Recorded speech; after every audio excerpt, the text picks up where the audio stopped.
Bien, habíamos quedado en esto.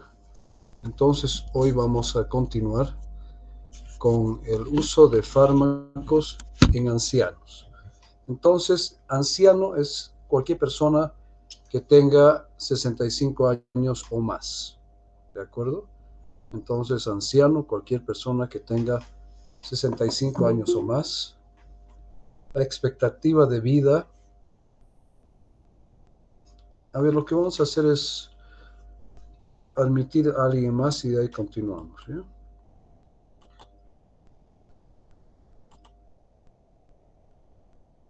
Bien, ahora sí.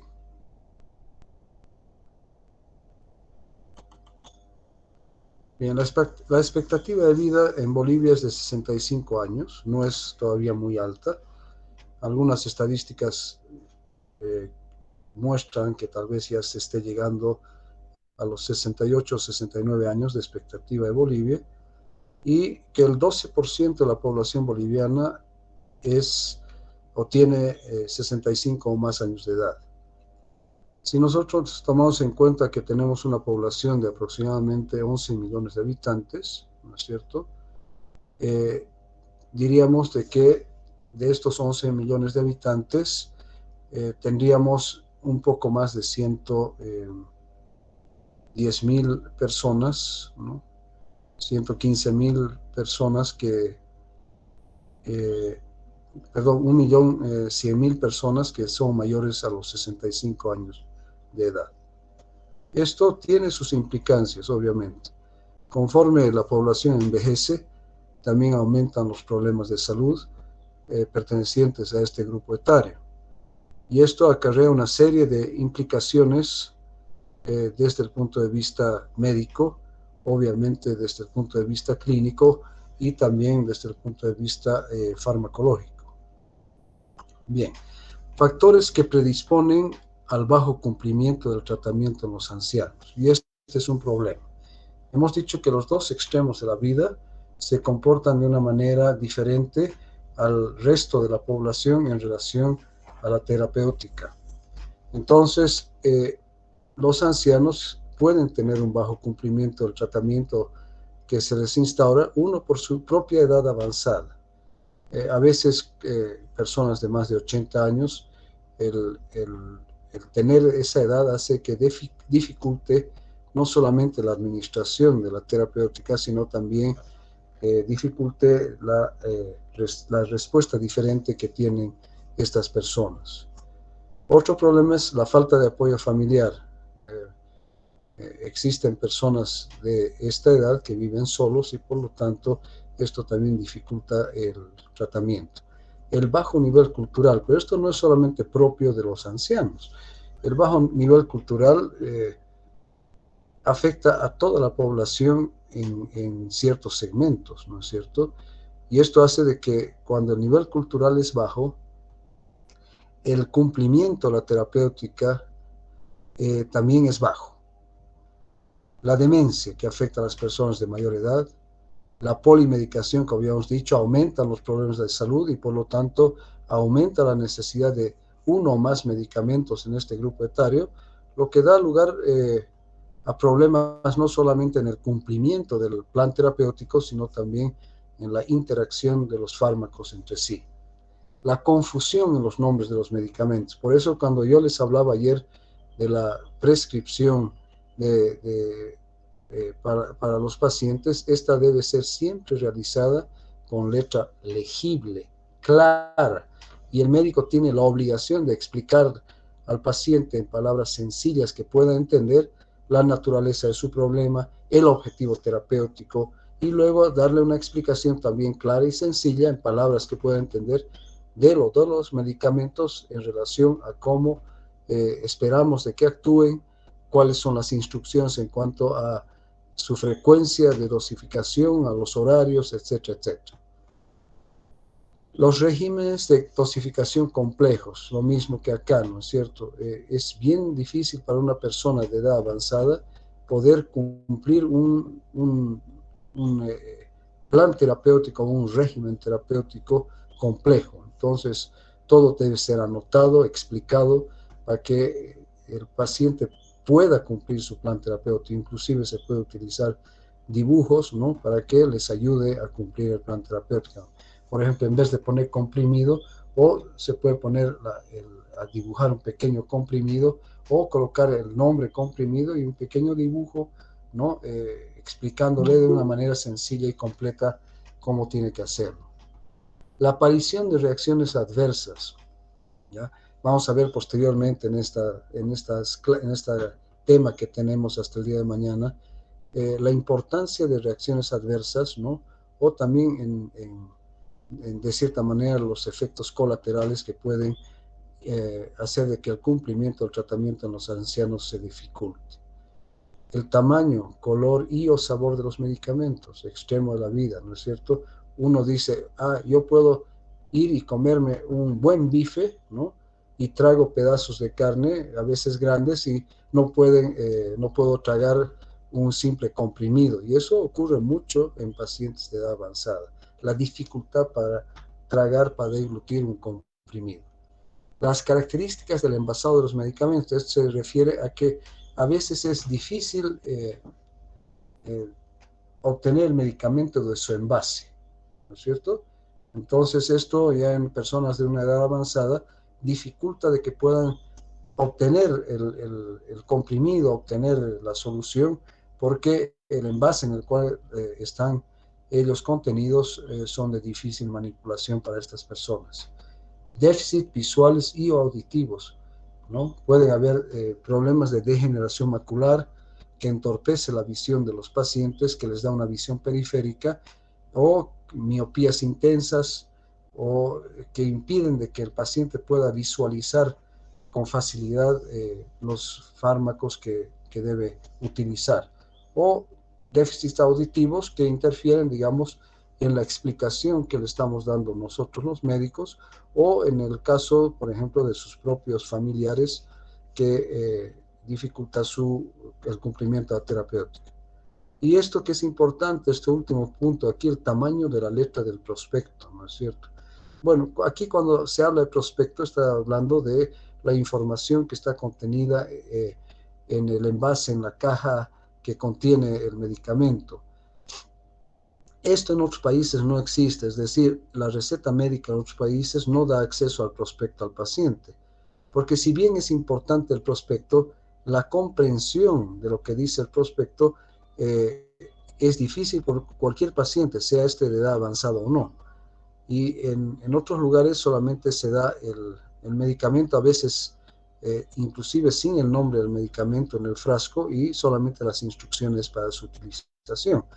El resto de la información la tiene el médico, ¿no?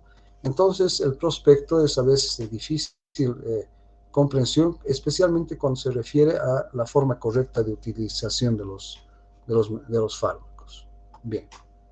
Medicamentos frecuentemente implicados como causa de interacciones entre los ancianos. Hemos dicho que los ancianos a veces son pacientes que tienen un régimen terapéutico polifarmacéutico, es decir, con muchos fármacos o medicamentos al mismo tiempo. Entonces puede haber interacciones entre uno o más de ellos, y los que están implicados con mayor frecuencia son analgésicos antiinflamatorios, ¿no es cierto? Ya cuando uno llega a una cierta edad avanzada, se va a la juventud y comienzan los dolores, ¿no es cierto? Los antiepilépticos, los antidepresivos, los antihistamínicos, los agentes cardiovasculares, que también son muy frecuentemente utilizados en personas de edad avanzada. En algunos casos ansiolíticos e hipnóticos, que en general debería utilizarse con mucho cuidado en pacientes de mayor edad. Los diuréticos, los antagonistas de los canales de calcio, los inhibidores de la enzima convertidora de angiotensina, que está también dentro de los antihipertensivos, y los antidiabéticos orales, ¿no? Entonces, estos son fármacos que con mucha frecuencia son utilizados por pacientes de más edad, ¿no?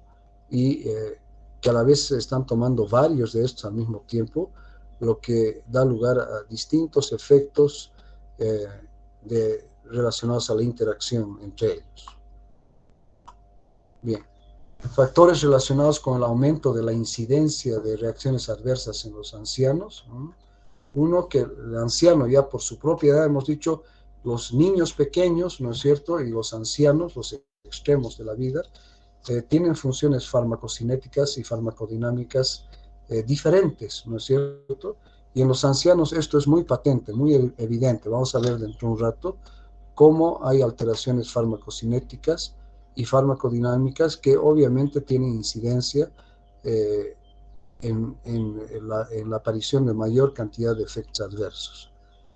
Luego, la frecuente presencia de múltiples enfermedades. Esto también hace de que las reacciones adversas también se incrementen. La polimedicación, que ya hemos dicho, la polifarmacia, la utilización de varios fármacos al mismo tiempo, ¿no es cierto? Todos los fármacos potencialmente pueden provocar reacciones adversas, ¿no es cierto? Todos los fármacos.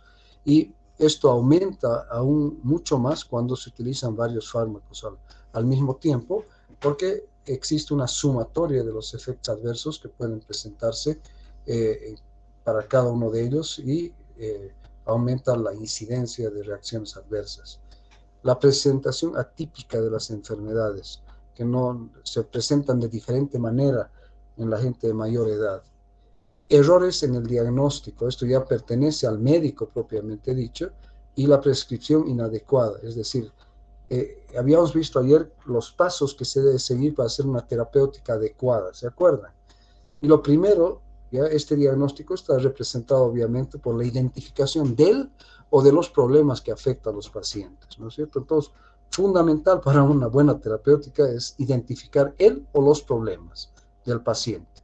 Ya habíamos dicho eso ayer, que eso se realiza a través de una buena anamnesis, un buen examen físico, ¿no es cierto?, un buen laboratorio o exámenes auxiliares y un buen criterio diagnóstico que permite identificar lo más adecuadamente posible el o los problemas que tiene el paciente. Una vez que uno ha identificado esto, recién podemos hacer una prescripción adecuada. Si no identificamos correctamente el o los problemas del paciente, lo que estamos haciendo es llevar a una prescripción inadecuada que obviamente tiene sus repercusiones. Luego, recibir prescripciones de varios médicos, ¿no es cierto? Por eso es obligación de nosotros como médicos en estos pacientes que tienen varios problemas de salud, ¿no es? El de preguntarles o informarnos de la naturaleza de sus problemas, es decir, ¿qué más tiene usted? De preguntarles qué fármacos, qué medicamentos está tomando, ¿ya? Porque no se olviden de que, como habíamos dicho hace un ratito, ¿no?, la interacción entre ellos va a dar a distintos tipos de efectos o puede llevar a los fármacos a presentar niveles subterapéuticos en algunos casos o tóxicos en otros casos, ¿ya? Entonces, siempre hay que tener en cuenta este factor que puede interferir y aumentar el riesgo de que presenten mayor cantidad de efectos adversos. Otro punto importante que ocurre, ya les he dicho con mucha frecuencia, es la automedicación. La automedicación puede llevar a una incidencia aumentada de reacciones adversas a los medicamentos. Y luego el acumular medicamentos de tratamientos anteriores, eso también tiene una gran influencia, ¿no es cierto? El paciente va guardándose los medicamentos y va tomándolos sin un criterio médico correcto.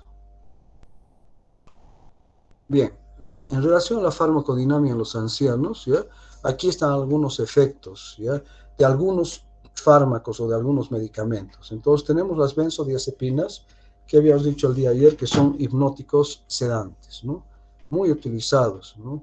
El diazepam, uno de los más conocidos a nivel mundial y de los mayormente utilizados, el clonazepam, muy en boga hoy en día, inclusive en nuestro medio, ¿no es cierto? En el anciano tiene un efecto de una sensibilidad aumentada a las benzodiazepinas, es decir, en el adulto que no es anciano, las benzodiazepinas, dependiendo de la dosis, ¿no?, van a tener un efecto ansiolítico o también pueden tener un efecto sedante o hipnótico. En el anciano esto está aumentado, es decir, que con la misma dosis que utiliza un adulto que no es anciano, en el anciano puede producirse un mayor efecto hipnótico, es decir, más cantidad de sueño, mayor sedación, ¿no? Entonces eso hay que tomar en cuenta. Los anticoagulantes orales, como la warfarina, también está aumentada. De ahí que la dosificación de la warfarina en un anciano no va a ser la misma que en un paciente de 50 años. Los antidiabéticos orales, por ejemplo, las sulfonilúreas, ya tienen una tendencia de producir un incremento de hipoglicemia en los ancianos. Entonces, todo esto quiere decir que la dosificación de estos fármacos, de estos medicamentos que estamos viendo, debe ser disminuida en los ancianos. Los analgésicos narcóticos, ¿no? Los analgésicos opioides que se utilizan, uno de los más comúnmente utilizados en nuestro medio, el tramadol, ¿no es cierto?, puede dar lugar a efectos más intensos en el paciente decurrentes de una sensibilidad aumentada. Los bloqueantes beta, que son antihipertensivos, su sensibilidad es disminuida. Por lo tanto, la dosificación del bloqueante beta puede ser necesaria que sea más alta que en otra persona, en un anciano. Los antihistamínicos, que son utilizados en distintos procesos alérgicos, en el anciano pueden tener una sensibilidad aumentada a estos, y uno de los efectos adversos de los antihistamínicos es retención urinaria. De por sí los ancianos ya tienen una hiperplasia prostática y hace de que el efecto antihistamínico pueda aumentar esta retención asociada a la hiperplasia prostática. Entonces, o puede aumentar la sedación producida por los antihistamínicos también. Bien, sensibilidad de sistemas orgánicos alteradas, seguimos con la farmacodinámica en ancianos, ¿ya? Existen mediciones de respuesta con valor limitado, por ejemplo, en relación a los neurotransmisores, puede haber una depleción de neurotransmisores, lo que va a afectar la transmisión a nivel de la sinapsis. Pueden las enfermedades también interferir en este aspecto, los cambios fisiológicos propios de la edad y el estado nutricional. Generalmente ya las personas de mayor edad ya no tienen mucha hambre, no quieren comer, y eso va afectando su estado nutricional, haciendo que pierdan peso y se encuentren con menos peso del adecuado para su edad, lo que también interfiere en la farmacodinámica de los fármacos. Bien. Ahora, en relación a las enfermedades que afectan la farmacocinética en los ancianos, ¿no? Tenemos aquí dos columnas, enfermedades y sobre qué produce su alteración. Entonces, fíjense que la estenosis pilórica, la úlcera péptica, la vagotomía, la gastroparesia diabética, los síndromes de mala absorción, las resecciones gastrointestinales y la acloridria, o sea, la falta de ácido clorhídrico, produce alteraciones sobre todo sobre la absorción de los fármacos, ¿ya? Entonces, pacientes con estos problemas van a tener una absorción de los medicamentos, de los fármacos alterada. En relación a la distribución, la insuficiencia cardíaca, ¿ya? El corazón insuficiente, que no es capaz de cumplir su función de circulación adecuadamente, ¿no? También va a interferir en la distribución de los medicamentos. La hipoproteinemia o la hipoalbuminemia también van a condicionar una alteración en la distribución. La insuficiencia hepática o renal también va a afectar la distribución de los fármacos, ¿no es cierto? Las amputaciones, ¿no? Por disminución de la masa muscular. Uno de los tejidos que mayor distribución de fármacos recibe es el tejido muscular. Bien, en relación al metabolismo, obviamente que la hepatitis y la insuficiencia hepática, fundamentalmente problemas de hepatopatías, van a afectar el metabolismo de los fármacos que utilizan la vía metabólica como su vía ya sea de activación o fundamentalmente de inactivación. Y en esto también puede estar incluida la insuficiencia cardíaca y las nefropatías que llevan a una insuficiencia renal o afectan la función renal también van a afectar la excreción renal de los fármacos. Entonces, todo esto hay que tomar en cuenta cuando uno establece el régimen terapéutico para un paciente para uno o más problemas. Hay que tomar en cuenta, en primer lugar, cuál es el mecanismo de eliminación del fármaco. Si nosotros decimos el mecanismo de eliminación del fármaco es metabólico a nivel hepático y el paciente tiene una hepatopatía que afecta esta capacidad metabólica, entonces lo que va a ocurrir es que la biodisponibilidad del fármaco va a aumentar y por lo tanto puede incrementar su efecto y llevar a manifestaciones o fenómenos de intoxicación. Lo mismo ocurre si es que la vía de eliminación o salida del fármaco son los riñones y que haya alguna nefropatía que esté afectando la capacidad funcional del riñón, también puede incrementar la biodisponibilidad y por ende puede dar fenómenos de toxicidad de los fármacos. Bien, ¿cuáles son las funciones fisiológicas alteradas? ¿Ya? Uno, las condiciones psiquiátricas, ¿no? Y la condición psiquiátrica del paciente es extremadamente importante en relación al cumplimiento terapéutico, ¿no? Esto se refiere fundamentalmente a puntos de atención farmacoterapéuticos. Es decir, si el paciente no tiene, por su condición psiquiátrica, no tiene la capacidad de comprender la naturaleza de su o de sus problemas y el esquema o el régimen terapéutico propuesto para solucionar esos problemas, entonces obviamente que se va a alterar la parte de la terapéutica. Las drogas que pueden causar insomnio, ¿no? Los psicoterapéuticos, los simpático-miméticos, todos estos pueden llevar a producir insomnio en el paciente de mayor edad.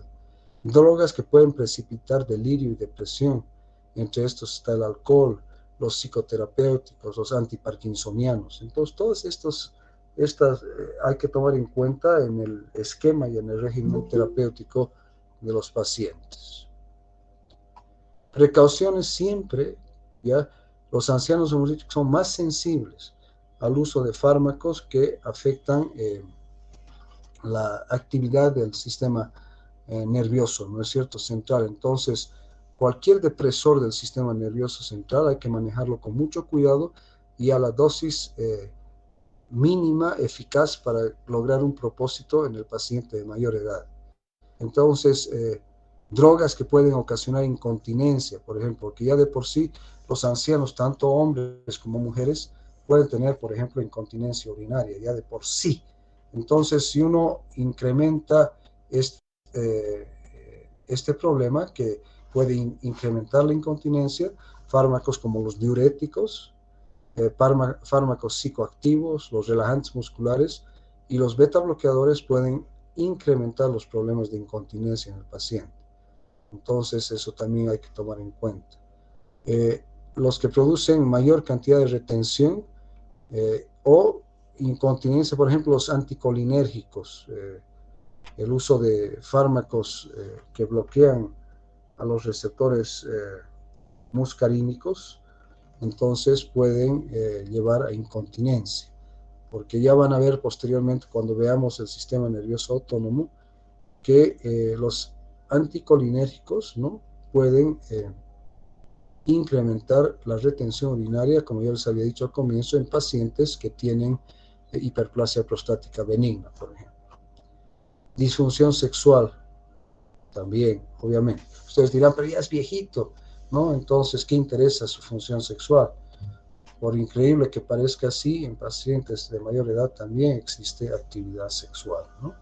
Los antihipertensivos y los agentes psicoterapéuticos también hay que tener mucho cuidado con estos porque pueden dar lugar a efectos incrementados o adversos debido a las condiciones fisiológicas del propio paciente.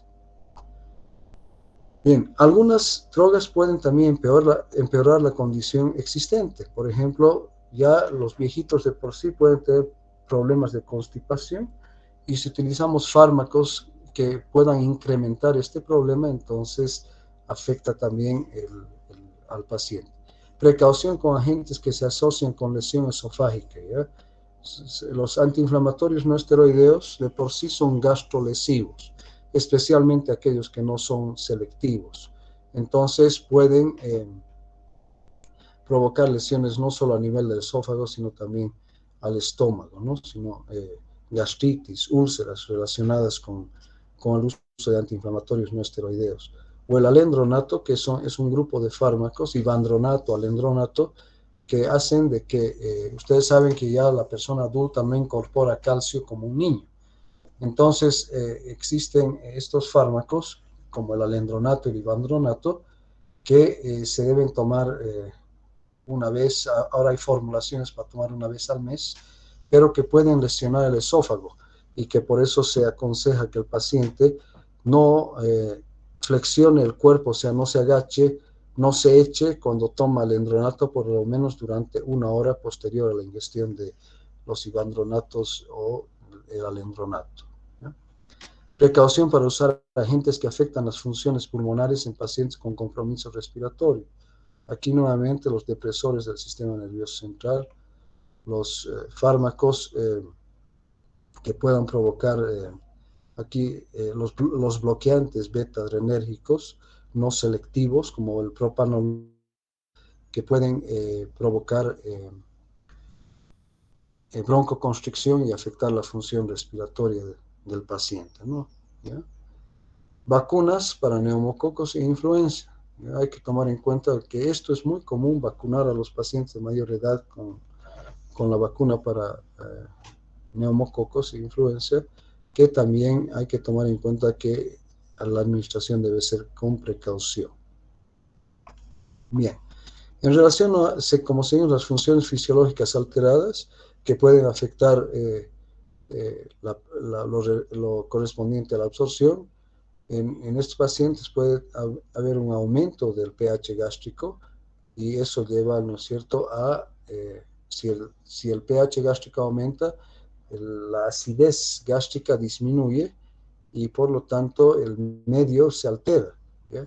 Puede estar retrasado el vaciamiento gástrico, puede estar disminuida la motilidad intestinal o gastrointestinal, puede estar disminuido el flujo sanguíneo intestinal, va a haber una disminución en la absorción de hierro y calcio y vitaminas, disminuye la absorción por estenosis pilórica, enteritis, síndrome de mala absorción, gastrectomía, iatrogenia con el uso de antiácidos, y disminuye el fenómeno del primer paso. Al disminuir el fenómeno del primer paso, aumenta la biodisponibilidad, ¿no es cierto?, de uno u otros fármacos que utilizan la vía oral y la absorción hacia el sistema portohepático.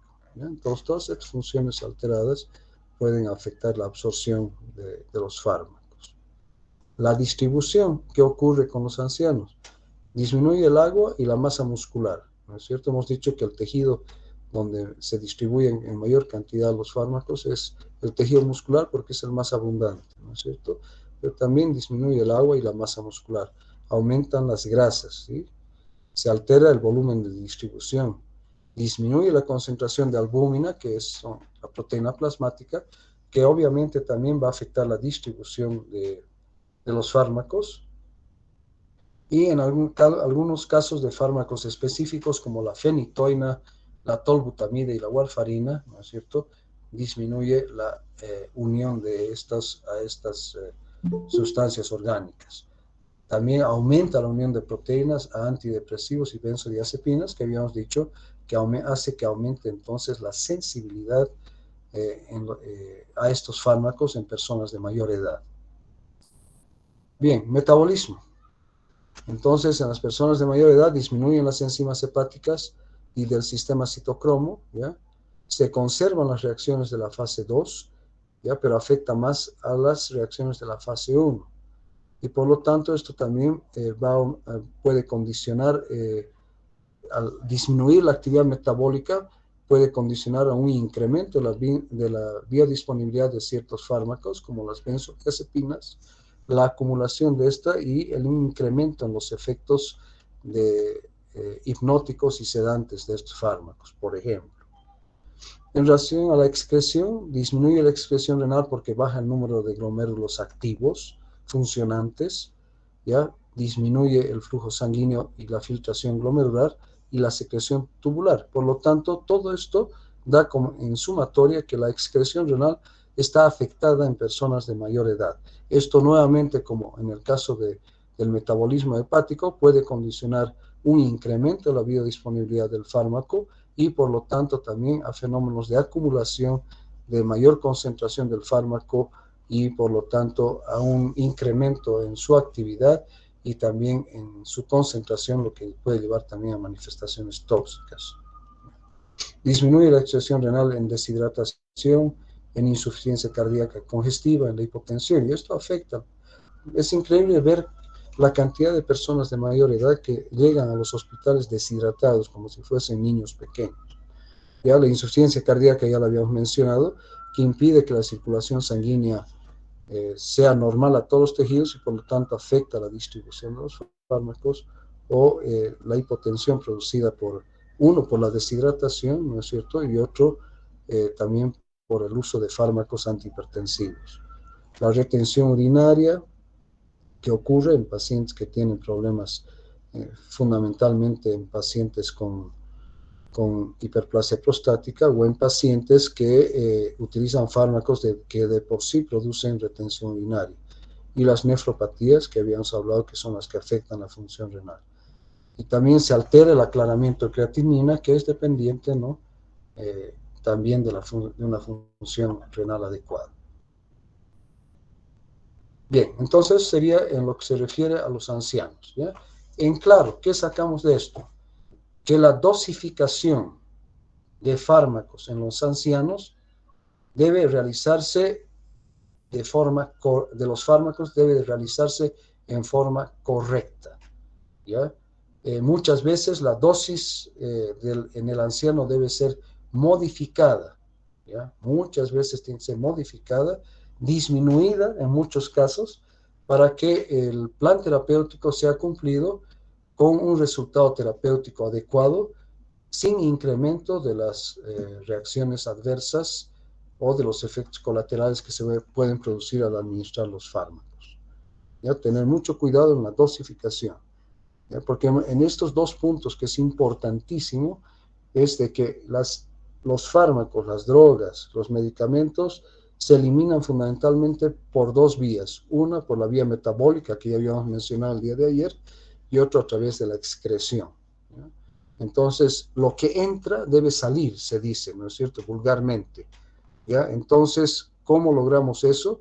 En que la dosificación de ingreso del fármaco debe ser la adecuada, que permita un metabolismo para inactivar el fármaco, o el metabolismo para eliminar el fármaco en forma adecuada y no permitir su acumulación, o una función excretora adecuada, ¿no?, en relación a la dosis del fármaco administrado, para que no ocurran problemas.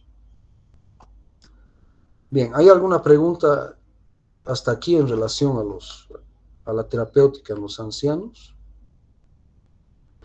Bien, farmacoterapia durante el embarazo y el periodo perinatal. Este es otro punto muy importante en la terapéutica, ¿no es cierto? Bien. Fisiología del embarazo que afecta potencialmente la farmacocinética, ¿de acuerdo?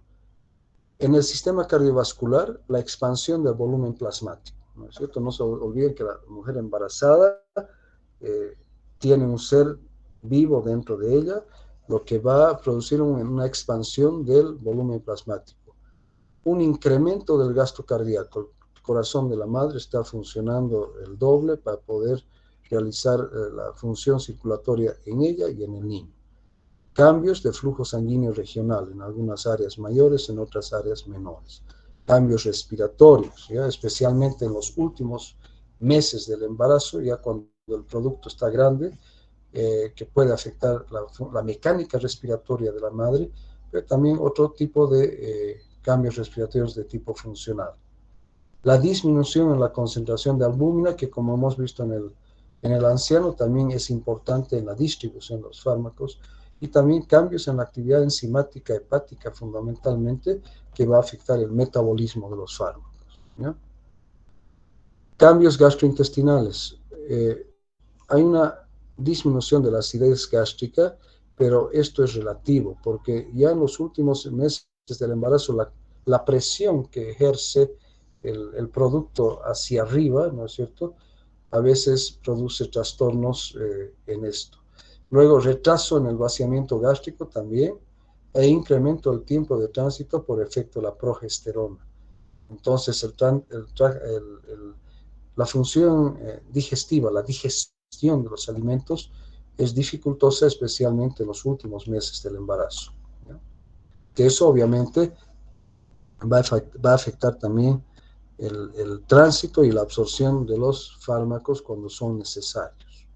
¿Cuándo son necesarios? Porque una cosa que tenemos que tomar en cuenta en relación a la utilización de fármacos durante el embarazo es que se deben evitar prácticamente en forma absoluta durante los 3 primeros meses del embarazo, porque es ahí donde está ocurriendo la formación del cuerpo, ¿no? Del humano dentro del útero, y el uso de fármacos puede condicionar malformaciones decurrentes de estos, ¿no?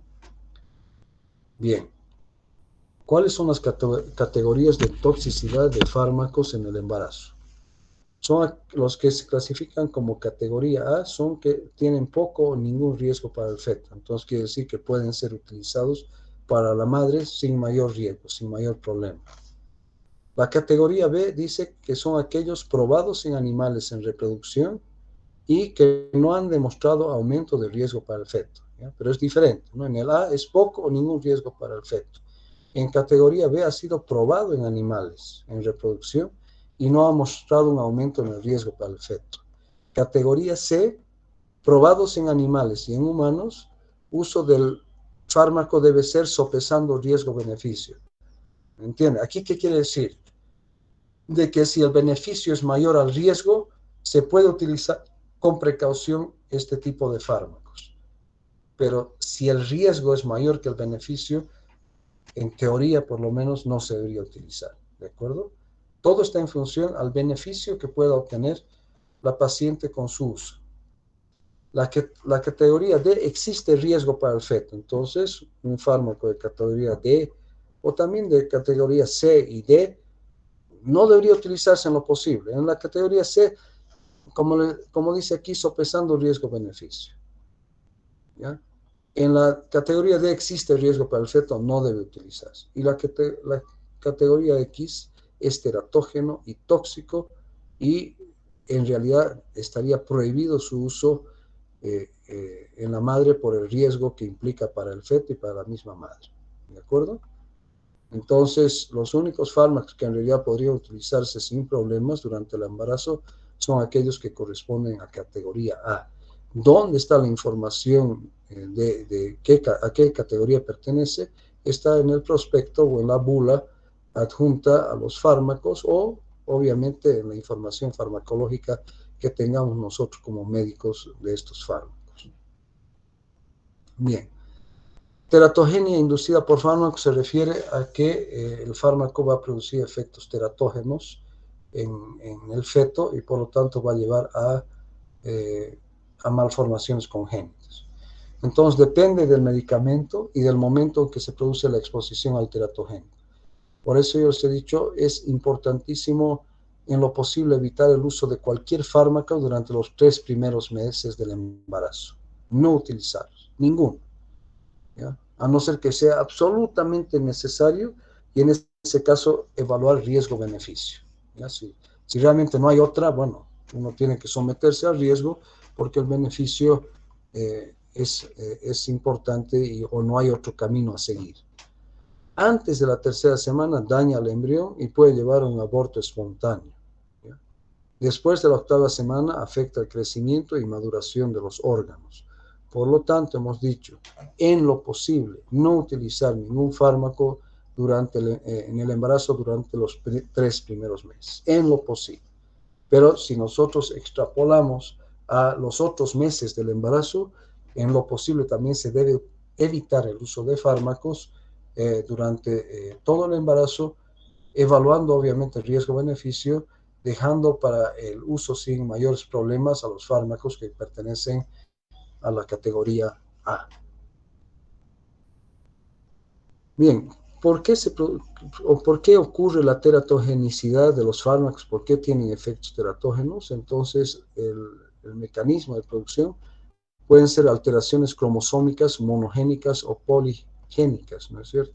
Que afecten a un gen o a más genes, ¿no es cierto? Y produzcan alteraciones cromosómicas, alteraciones ambientales, tipo interacciones, alteraciones de fármacos sobre el embrión, alteraciones del fármaco en el desarrollo del embrión, mutaciones que se pueden dar lugar por la exposición del feto al fármaco, alteraciones cromosómicas de elecciones, amplificaciones y alteraciones de la transcripción, alteraciones en los sistemas enzimáticos, alteraciones en membranas, en hormonas, etcétera, y alteraciones en el desarrollo del feto. Entonces, fíjense que los mecanismos de acción teratogénica de los fármacos en una mujer embarazada pueden tener efectos devastadores en el feto y en el producto, de distintos tipos, como estamos viendo, alteraciones cromosómicas, ¿no es cierto? Alteraciones que vayan a producir alteraciones en el desarrollo del embrión, mutaciones que produzcan alteraciones, ¿no? Alteraciones cromosómicas, eh, alteraciones en el desarrollo, en fin, son un sinnúmero de efectos teratogénicos de los fármacos mediante estos mecanismos. Bien, lo otro, la lactancia, fármacos en la lactancia. ¿Ya? Hay que tomar en cuenta que muchos de los fármacos y muchas de las drogas que utilizamos pueden atravesar y estar contenidas dentro de la leche. Entonces, drogas libres transferidas dentro de la leche, ¿ya? Generalmente las concentraciones en la leche son menores que las concentraciones plasmáticas, pero igual estas concentraciones pueden afectar al lactante. Y el intercambio, recordad que es bidireccional, madre-feto, feto-madre, ¿no es cierto? Entonces, hay que tener cuidado también en la administración de fármacos durante el periodo de lactación. Categorías de riesgo durante la lactancia, ¿no es cierto? Aquí ya es diferente la clasificación. Entonces, por eso que viene con L de lactancia. L1 son los más seguros, no hay riesgo para el lactante, por lo tanto, se pueden utilizar en la madre que está en periodo de lactante, ¿no es cierto? En L2 son seguros, no hay un riesgo demostrado, pero ya uno para las orejas, como se dice, ¿no es cierto? Son seguros, no hay riesgo demostrado y ahí nuevamente entra el riesgo-beneficio. Los L3 son moderadamente seguros, hay un riesgo observado, pero este es mínimo, pero existe un riesgo. Los L4 potencialmente peligrosos, riesgo con efectos secundarios para el lactante, pero aceptables si para la madre es imprescindible. Hay nuevamente riesgo-beneficio, ¿no es cierto? ¿Ya? Entonces, en el L4, ¿qué es lo que ocurriría? Que la lactación, pero el periodo de lactación en una madre que tiene que utilizar un medicamento perteneciente a la categoría L4, ¿no es cierto?, va a dar lugar en el lactante a efectos secundarios del uso del fármaco, ¿no? Entonces serían reacciones adversas a los medicamentos que pueden afectar al lactante. Y en la categoría L5 son medicamentos que están absolutamente contraindicados durante la lactación. O sea, el riesgo para el lactante es importante y por lo tanto, si es imprescindible que la madre utilice estos medicamentos, la lactación está contraindicada. Se debe suspender la lactación y ser reemplazado con leche de fórmula, ¿no? Entonces, esto es cuando la madre tiene que usarlo porque está en riesgo su vida, su salud, lo que sea. Entonces, suspende la lactación, ¿no es cierto? Utiliza los medicamentos y reemplaza o sustituye la leche materna por una fórmula de leche. Bien, drogas contraindicadas durante la lactancia. Los antineoplásicos utilizados en el cáncer, los supresores inmunológicos, los alcaloides de la ergotamina, el oro que se utiliza en pacientes. Ustedes dirán, ¿en qué pacientes se utiliza oro? En pacientes con artritis reumatoide. El yodo, ¿ya? Porque el yodo va a producir alteraciones en la tiroides del lactante, ¿no? El carbonato de litio utilizado en los trastornos bipolares. Los radiofarmacéuticos, por ejemplo, el yodo radioactivo, porque si se utiliza va a ir a destruir también la glándula tiroides del lactante. Drogas sociales y abuso de drogas, ¿no? Cocaína, marihuana, etc. Ciertos antibióticos, hemos mencionado el día de ayer las tetraciclinas, que pueden producir un daño permanente al esmalte de los dientes, ¿no? O, por ejemplo, dimos de ejemplo ayer también el cloranfenicol, que puede dar lugar al síndrome del niño gris. Las anfetaminas, y también habíamos mencionado los antibióticos, el uso de fluorquinolonas, ¿no?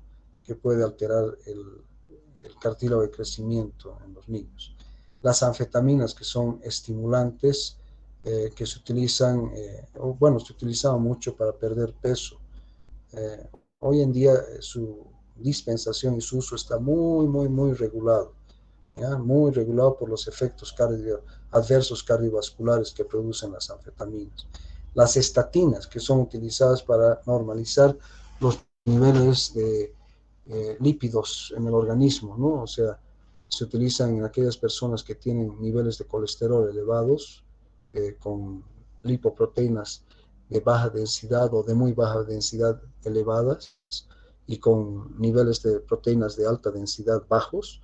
Entonces el riesgo cardiovascular aumenta para las personas que tienen estos problemas, y una parte del tratamiento, la terapéutica de estas hiperlipidemias, es el uso de estatinas, que estarían también contraindicadas en la lactancia.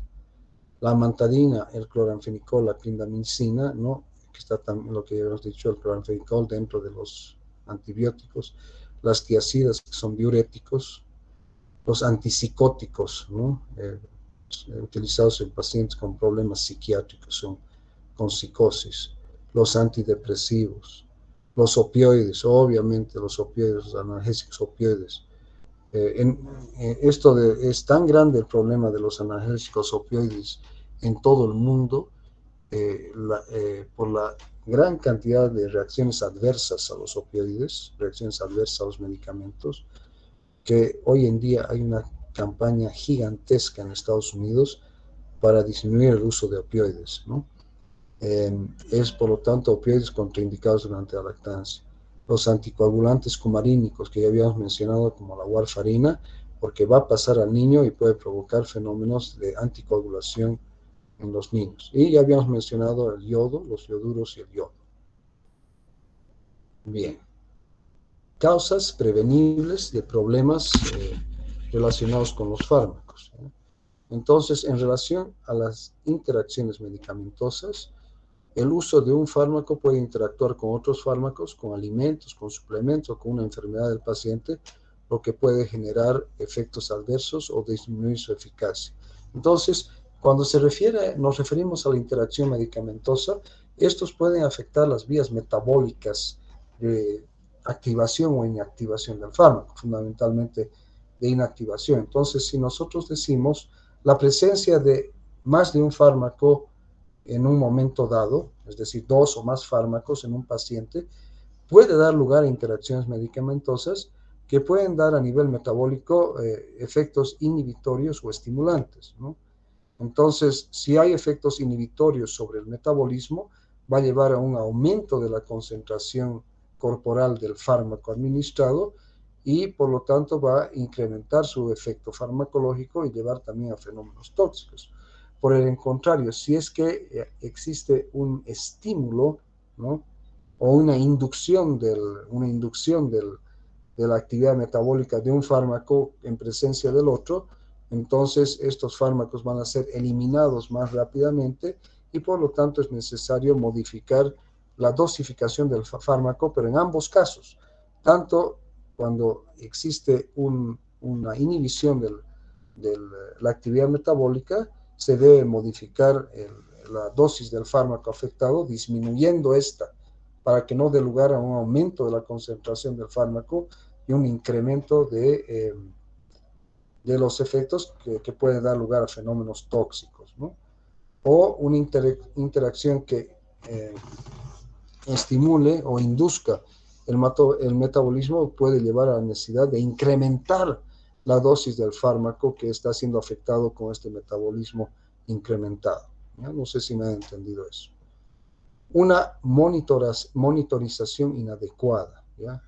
Una enfermedad se trata con el fármaco correcto, pero no se controla adecuadamente al paciente para identificar complicaciones o su eficacia. Había puesto yo el ejemplo de los antihipertensivos, ¿no es cierto? Nosotros iniciamos el tratamiento de la hipertensión farmacológicamente hablando con un antihipertensivo, ¿ya? Tenemos que monitorear la eficacia, tenemos que monitorear si es que nuestro tratamiento está funcionando. Por lo tanto, como médicos, tenemos la obligación de citar al paciente para controles, por ejemplo, en este caso de su presión arterial, y ver si la presión arterial está siendo controlada, si los niveles de presión arterial están dentro de los valores normales que uno se ha establecido como objetivo terapéutico, ¿ya? Entonces, por eso dice aquí, causas prevenibles de problemas relacionados con los fármacos. Entonces, sí se puede prevenir la interacción medicamentosa con un manejo adecuado, tomando en cuenta los efectos de la presencia de uno o más fármacos al mismo tiempo, ¿no? Luego, la monitorización inadecuada, también corregible, ¿no? La selección inapropiada del fármaco, ¿ya? Una enfermedad que requiere un tratamiento farmacológico se trata con un fármaco menos eficaz para ese problema. Entonces, volvemos a lo que dijimos ayer. Primero, lo fundamental es identificar el problema, es decir, tener un diagnóstico en lo posible del problema o de los problemas del paciente. Ya hemos dicho, una buena anamnesis, un buen examen físico, ¿no es cierto? Un buen proceso diagnóstico, si es necesario, con la utilización de exámenes de laboratorio, exámenes auxiliares, rayos X, tomografías, ¿de acuerdo? Entonces, seleccionar el fármaco en base a una correcta identificación del problema, ¿ya? La selección inapropiada del fármaco, obviamente que va a afectar el resultado de la terapéutica utilizada, ¿no? Bien. Tratamiento inapropiado, lo mismo, ¿ya? El paciente consume un fármaco sin un fundamento médico válido. Por eso que la terapéutica siempre debe estar basada en evidencias, y eso ya se les ha dicho en clases teóricas anteriores, ¿no es cierto? Inclusive los libros pueden ser inadecuados para la terapéutica del paciente. Uno siempre tiene que tomar en cuenta que la medicina correcta que se debe realizar está basada en evidencias. Eso nos permite entonces hacer una terapéutica adecuada, con un tratamiento adecuado y propio y apropiado para el paciente. Falta de cumplimiento por parte del paciente, obviamente, ¿no? Se prescribe el fármaco, ya correcto para la enfermedad del paciente, pero el paciente no lo toma como se le indicó, ¿no es cierto? Ya que yo les decía, cuando uno está con el paciente, ¿no? Y realiza todo el proceso, ¿no?, científico que va y concluye con la selección del medicamento P o del tratamiento P, ¿no es cierto? Entonces, si se toma el tiempo de explicarle al paciente él o los problemas que tiene, el objetivo terapéutico que uno busca, las complicaciones que pueden ocurrir si es que no cumple el tratamiento, eso va a mejorar la adherencia del paciente al tratamiento, y al mejorar la adherencia va a permitir que el paciente cumpla su tratamiento. La sobredosis, ¿ya? Una enfermedad se trata con una dosis exagerada del fármaco correcto. Habíamos visto, creo, uno de los primeros slides, ¿no?, que lo que se debe hacer en cualquier paciente, hemos dicho que debe ser una terapéutica individualizada, pero también hay que hacer una selección adecuada del medicamento o del fármaco, y además establecer una dosificación adecuada. Ya hemos dicho que la selección del fármaco es individual, la selección de la dosis también es individual, debe ser la correcta, ¿no es cierto? Es decir, estamos seleccionando una dosis terapéutica, no una dosis tóxica para tratar al paciente, ¿no es cierto? Entonces, la selección correcta del fármaco, la selección de la dosis, la concentración correcta, y establecer una frecuencia de dosificación correcta, ¿ya? Eso lo habíamos dicho que lo hace el médico, tenemos que hacerlo nosotros. No es lo mismo, ya les había dicho el día de ayer, que decir, tome este comprimido 3 veces o 4 veces al día. Hay que establecer horarios. Tome este comprimido a las 6 de la mañana, a las 12 del día, a las 6 de la tarde, a las 12 de la noche. Ya les he dicho ayer. O tome este comprimido a las 7 de la mañana, a las 3 de la tarde y a las 11 de la noche. ¿No es cierto? Eso lo tenemos que hacer nosotros. Mala comunicación, ¿ya? Y esta mala comunicación puede ser una mala comunicación entre el médico y el paciente, o el médico y el que dispensa, ¿no? Entonces los fármacos se dosifican, se duplican, ¿ya? Se continúan o se suspenden en forma inapropiada, cuando la transición entre un cuidador y otro, o entre una institución y otra, es inadecuada. Entonces aquí os digo, fundamental, fundamental, ya aquí está la receta, ya la receta debe ser clara, con instrucciones precisas, el médico tiene que tomarse el tiempo de explicar al paciente, ¿no es cierto?, cómo va a utilizar esto, ya cuánto tiempo, si va a suspender o no va a suspender el fármaco, en qué casos debe suspenderlo. ¿Ya? Por ejemplo, han aparecido estas reacciones adversas, mucho prurito, dificultad respiratoria, palpitaciones, ¿no? Entonces, en ese caso, se suspende, pero obviamente tiene que haber un monitoreo de parte del paciente, del médico, del paciente, ¿no es cierto? Prescripción insuficiente, la enfermedad se trata con una dosis demasiado baja del fármaco, correcto, lo mismo que os he dicho, ¿no? Una selección correcta del fármaco, importantísimo, una concentración correcta, una frecuencia de dosificación correcta. Y enfermedad no tratada, la enfermedad requiere de un tratamiento farmacológico, pero no se indican fármacos para tratar ese problema. Entonces, ahí viene nuevamente, identificación del problema, el primer punto, ¿no? ¿Sí? Si uno identifica correctamente el problema, entonces uno verá si necesita o no necesita tratamiento, ¿no? ¿De acuerdo? Pero si uno no identifica claramente el problema, entonces eso puede llevar a que la enfermedad no sea tratada, ¿no? ¿Ya? Muy bien. Bien, entonces aquí vamos a quedar. Ya hoy día la clase, los miércoles siempre es un poco más corta. Y mañana continuamos con reacciones adversas de los medicamentos.